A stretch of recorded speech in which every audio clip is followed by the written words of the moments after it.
আল্লাহুম্মা সাল্লি আলা সাইয়্যিদিনা মুহাম্মদ ওয়া আলা আলিহি ওয়া সাহবিহি ওয়া সাল্লিম।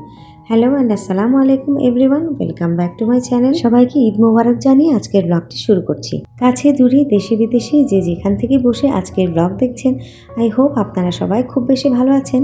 আমিও আলহামদুলিল্লাহ আল্লাহর রহমতে বেশ ভালো আছি। যদিও ঈদ চলে গিয়েছে, অনেক দিন হতে চললো, আসলে শত ব্যস্ততায় সময় করে উঠতে পারছিলাম না ব্লগ দেওয়ার জন্য। তো যাই হোক, আজকে অনেক দিন পর চলে এসেছি আপনাদের মাঝে। আই হোপ আমার আজকের ভিডিও আপনাদের খুব ভালো লাগবে। ভালো লাগলে অবশ্যই একটি লাইক করবেন, চ্যানেলটি সাবস্ক্রাইব করবেন। তো যাই হোক, আজকের ব্লগটা শুরু করে দিয়েছিলাম ঈদের আগের দিন অর্থাৎ আরাফার দিন থেকে। আমার এবং আমার হাজব্যান্ডের ছুটি অলরেডি ঈদের আগের দিন থেকে শুরু হয়ে গিয়েছিল, তাই সকাল থেকে লেগে পড়েছিলাম বাসা পরিষ্কার করার কাজে। ফ্রিজটা এত বেশি নোংরা হয়েছিল যে এটাকে পরিষ্কার করা একমাত্র ফরজ কাজ হয়ে দাঁড়িয়েছিল।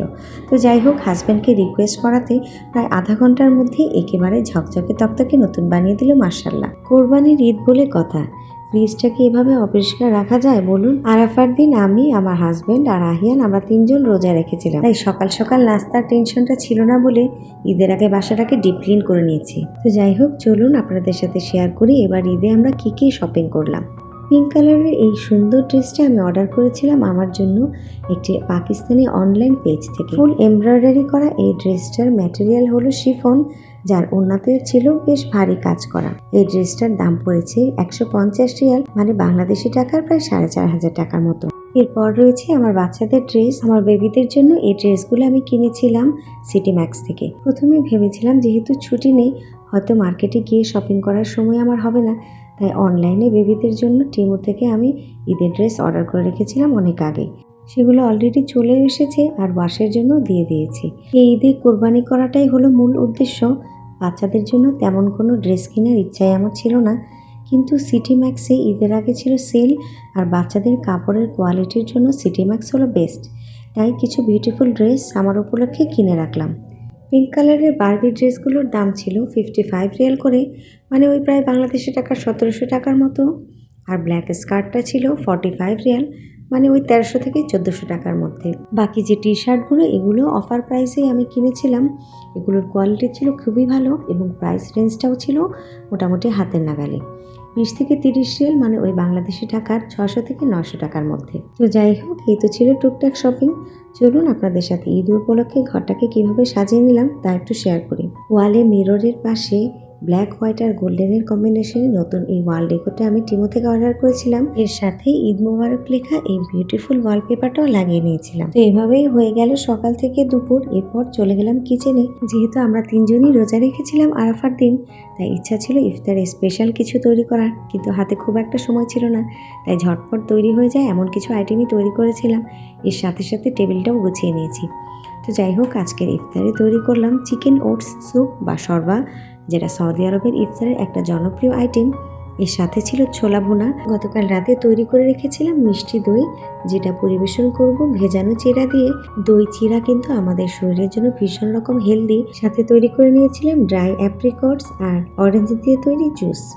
আজকের এই ভিডিওতে আপনাদের সাথে শেয়ার করব জিলহজ মাসের কিছু করণীয় আমল, যা আল্লাহ তাআলার নিকট খুবই পছন্দনীয়। জিলহজ মাসের চাঁদ দেখার পর থেকে যারা কোরবানি করবেন, নখ ও চুল কাটা থেকে বিরত থাকবেন। দ্বিতীয় আমল হলো রোজা রাখা।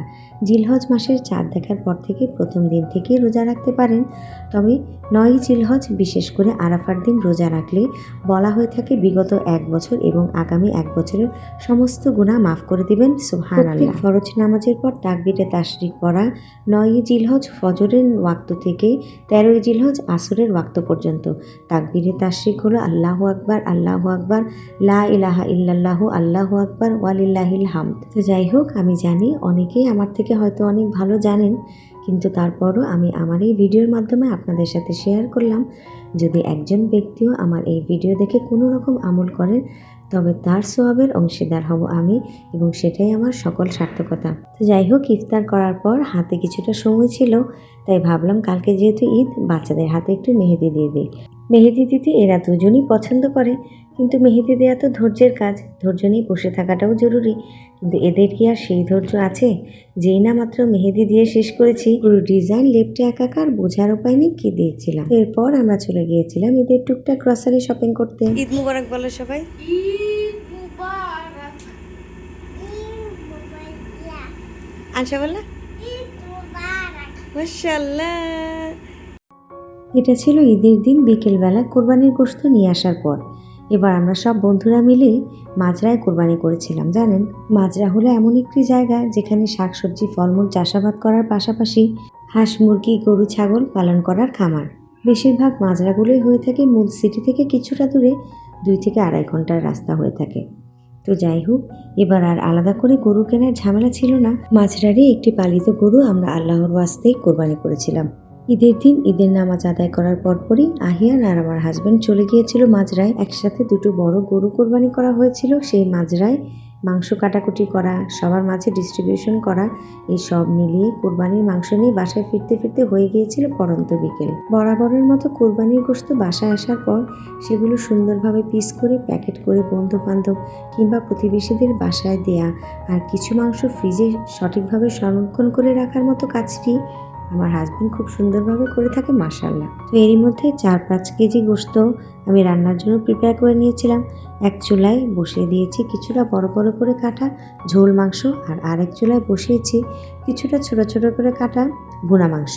কোরবানি এলেই আমি খুব মিস করি আমার আম্মার হাতের রান্না করা কোরবানি গরুর গোশত, কিংবা আমার নানু বাড়ির বিশাল হাঁড়িতে রান্না করা গরুর গোশত। এক হাঁড়িতে রান্না হতো ঝোল মাংস, তো আরেক হাঁড়িতে রান্না হতো ভুনা মাংস, যার স্বাদ ছিল এক কথায় অমৃত। 1 দিন 2 দিন 3 দিন ধরে খাওয়া হতো সেই কোরবানির গোশত। যাই হোক, ঈদের দিন বেশ সকাল থেকে আমি রান্না করা স্টার্ট করে দিয়েছিলাম। আমি সবসময় চেষ্টা করি ঈদের মেনুটাকে খুব সিম্পল রাখার, তাই সিম্পল মেনু তো আজকে রান্না করেছিলাম চিকেন তেহারি, শাহি ডিমের কোরমা, আর এর সাথে বাবা ছেলে কোরবানি করে ফেরার সময় মাজরায় যে রান্না করা হয়েছিল গরু মাংসের বিরিয়ানি, সেটাও ছিল সাথে। এর সাথে আমি তৈরি করে নিয়েছিলাম ঘরে তৈরি মিষ্টি দই। দেখেছেন মাশাআল্লাহ দইটা কি সুন্দর সেট হয়েছে। এটা আমি গতকাল রাতেই বানিয়ে রেখেছিলাম। দই আমার বাচ্চাদের ভীষণ পছন্দ, তাই যে কোনো অকেশনে আমাকে দই বানাতে হয়। এর সাথে সকালবেলা তৈরি করে নিয়েছিলাম ছানার পায়েস।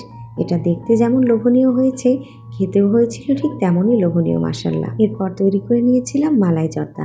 এই মালাই জর্দার টেস্টও ছিল 10-এ 10, এক কথায় অসাধারণ। বাবা ছেলে সকালবেলা আসলে তেমন কোনো খাবার না খেয়ে চলে গিয়েছিল কোরবানি করতে। বলা হয়ে থাকে নবীজি সাল্লাল্লাহু আলাইহি সাল্লামের সুন্নাহ অনুযায়ী যারা কোরবানি করেন তারা কোরবানির আগে খাওয়া দাওয়া করা নিষেধ, কোরবানির পর তারা খাবার খান। তো যাই হোক, আহিয়ান আর তার বাবা কোরবানি করে আসার পর কিছুটা ক্ষুধার্তও ছিল আর ছিল কিছুটা টায়ার্ড, তাই ঝটপট ওদের জন্য টেবিলে খাবারগুলো সার্ভ করে দিয়েছিলাম। আমার এই ভিডিওটা আপলোড করার কথা ছিল জুলাই মাসের 14-15 তারিখের দিকে। এডিটিং, ভয়েস ওভার সব কমপ্লিট করে রেখেছিলাম। ব্যস্ততার কারণে গত প্রায় 2 মাস ধরে আমি ভিডিও আপলোড করতে পারছিলাম না। সব কিছু রেডি থাকা সত্ত্বেও 15 তারিখেও ভিডিওটা আপলোড করা হলো না। এরই মধ্যে দেশে অস্থিতিশীল পরিস্থিতি তৈরি হয়েছে। কোটা আন্দোলনকারী কিছু সংখ্যক ছাত্রকে গুলি করে মেরেছে পুলিশ বাহিনী।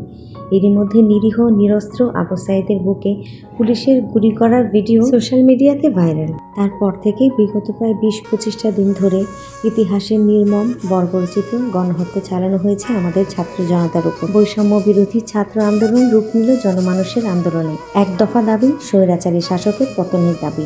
ইন্টারনেট বন্ধ করে বাংলাদেশকে প্রায় পৃথিবী থেকে বিচ্ছিন্ন রাখা হয়েছিল 4-5 দিন। দেশের কারোর সাথে কোনো রকম যোগাযোগ করা যাচ্ছিল না, কোনো খবর পাওয়া যাচ্ছিল না।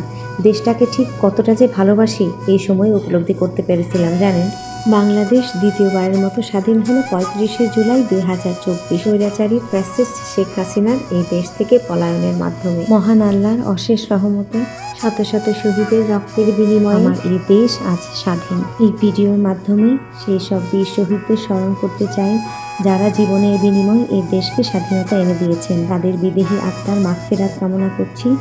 সব শেষে সবাইকে বিজয়ী শুভেচ্ছা জানিয়ে আজকের মতো এখানেই বিদায় নিয়ে নিচ্ছি। সবাই অনেক বেশি ভালো থাকবেন। আসসালামু আলাইকুম, আল্লাহ হাফেজ সবাইকে।